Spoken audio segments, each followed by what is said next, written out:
Ghana has begun the implementation of an agreement under which it must ensure that only legally produced timber is exported into the European Union market. Termed the Voluntary Partnership Agreement, the deal penned between Ghana and the European Union has led to the launch of a new forest and wildlife policy which will lead to a forest plantation development program to restore all degraded landscapes to service future industrial timber needs.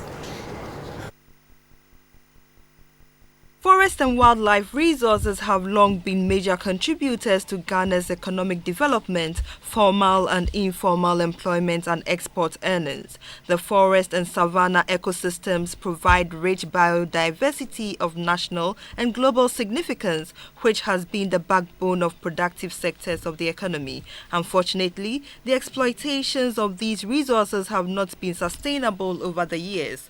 The effects of deforestation, forest degradation, loss of wildlife habitat, rise in temperatures, and unpredictable rainfall patterns due to climate change are some of the factors affecting the forest and wildlife sector. To help address the problem, the Ministry of Lands and Natural Resources and the Forestry Commission have launched the new Forest and Wildlife Policy 2012. The new policy is designed to shift from overdependence on timber revenue to biodiversity conservation and ecotourism development. The Minister for Lands and Natural Resources, Alhaji Inusa Fusaini, said a new wood procurement policy has been developed to ensure that only legally produced lumber are used for government projects. We are encouraging that the private sector to also invest in commercial plantations under the Ghana Forest Investment Program so as to reduce the pressure on the natural forests for industrial timber. The Chief Director of the Ministry of Lands and Natural Resources, Professor Banoy Yakubu, noted that efforts have been made to protect and develop ecotourism in the country.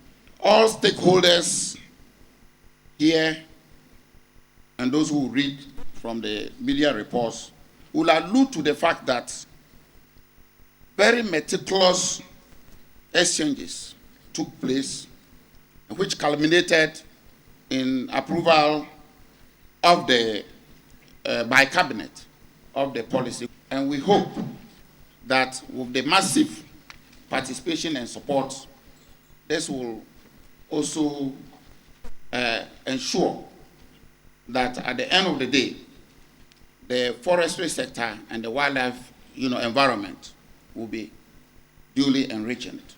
The new forest and wildlife policy will be launched at the regional and district level soon.